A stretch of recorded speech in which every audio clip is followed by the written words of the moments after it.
আসসালামু আলাইকুম everyone, welcome to my channel. আজকে আমরা লাভ 020 পঞ্চম পর্ব নিয়ে কথা বলবো। তো চলো দেরি না করে দেখতে থাকি এই পর্বে কী কী ঘটেছিল। ড্রামার শুরুতেই আমরা দেখতে পাই তাও কোয়াং শাওনাইকে বাস্কেটবল খেলার জন্য চ্যালেঞ্জ করে। শাওনাই বলে আমি যদি রেগুলার যাওয়া উচিত। এটা শুনে আরশি বলে আমি আর লুবেবে তো আগে থেকেই জানি। সিসি বলে কি তোমরা আগে থেকেই জানো? এত বড় বিষয়টা আমাদেরকে জানানোর প্রয়োজন মনে করোনি? শাস্তি হিসেবে কালকে ফিল্টারে তোমরা পানি ভরবে। লুবেবে তখন উত্তর দেয় আমি আর আরশি দেখলাম ওই দিন উনি একটা মেয়েকে রিজেক্ট করেছে। আরশি বলে ওঠে এখনও সেটা ভাবলে আমার খুব কষ্ট হয়। গ্রেট মাস্টার এতটা নির্দয় কিভাবে হতে পারে? সিসি তখন ব্যঙ্গ করে বলে তোমাকে তো রিজেক্ট করেনি, তোমার এত কষ্ট হচ্ছে কেন? আমরা একই ডরমিটরিতে থাকি, ওর সাথে যেটা হয়েছে আমার মনে হচ্ছে সেটা যেন আমার সাথেই হয়েছে। আমি আমার ভাঙা মনকে জোড়া লাগানোর জন্য একটু মিল্ক টি খেয়ে নিই। শাওলি আরশিকে জিজ্ঞেস করে কে সেই মেয়েটা আর কিভাবে রিজেক্ট হয়েছে। জবাবে আরশি বলে আমি তাকে চিনি না। সে হাতে করে একটা লাভ লেটার নিয়ে সামনে গিয়ে দাঁড়িয়েছিল। কিন্তু গ্রেটমাস্টার কীরকম মেয়ে পছন্দ করে। লুবেবে তখন মনে মনে ভাবতে থাকে তাওকুয়াংকে যেটা বলেছি তার জন্য আমি কেন গিল্টি ফিল করছি। মাস্টার শাওনাই তো এটা কোনোভাবেই জানবে না। যাক ভালো হয়েছে। পড়া শেষ করে কম্পিউটার অন করেই গেম খেলতে চলে যায়। গেম ওপেন করতে দেখে শাওনাই এসএমএস করেছে। এসএমএস এ লুবেবেকে গ্রেসি মাউন্টেনের কাছে দ্রুত যাওয়ার জন্য বলেছে। তারা সেখানে একটা মনস্টার মারছিল। লুবেবে তাকে জিজ্ঞেস করে কী ধরনের মনস্টার। শাওনাই উত্তর করে ম্যাংডং জি।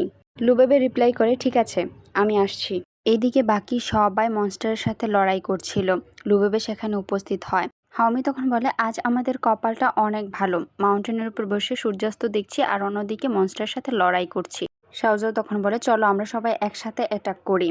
উকাও লুবেবেকে দেখে বলে ভাবি তুমি কেন পিছনে দাঁড়িয়ে আছো, অ্যাটাক কেন করছো না? লুবেবে বলে আমি যদি অ্যাটাক করি তাহলে তার অ্যাটাক করার পাওয়ার বেড়ে যেতে পারে, তাই আমি এখন করব না। উকাও জিজ্ঞেস করে অ্যাটাক করার পাওয়ার কিছুটা কমে যাবে, কারণ সে কোনো মেয়েকে আঘাত করতে চাইবে না। যদি মেল আর ফিমেল প্লেয়ার একসাথে অ্যাটাক করি তাহলে সে জেলাসির কারণে তার অ্যাটাক করার এই কথা।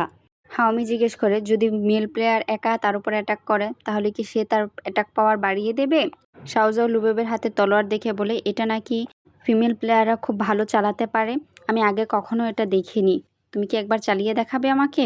ভাবি তার উপর অ্যাটাক করো, দেখি কি হয়। লুবেবে জবাব দেয় ঠিক আছে সবাই তাহলে রেডি হয়ে যাও। তখন লুবেবের দিকে তাকিয়ে বলে এত সুন্দর একটা মেয়ে, তার হাতে এত বিপজ্জনক হাতিয়ার কেন?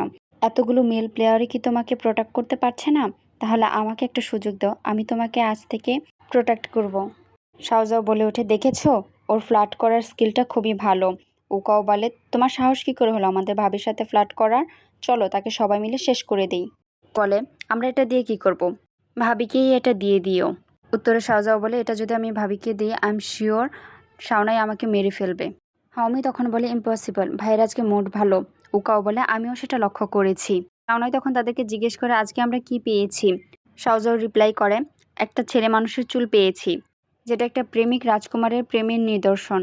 উকাও তখন বলে আজকে আমাদের ভাগ্যটাই অনেক খারাপ, এরকম একটা জিনিস পেয়েছি। হাওমি বলে আগের বারের চেয়ে অনেকটা ভালো, আগের বার তো আমরা কিসের ধার দেয়া চাকু আর ছুরি পেয়েছি।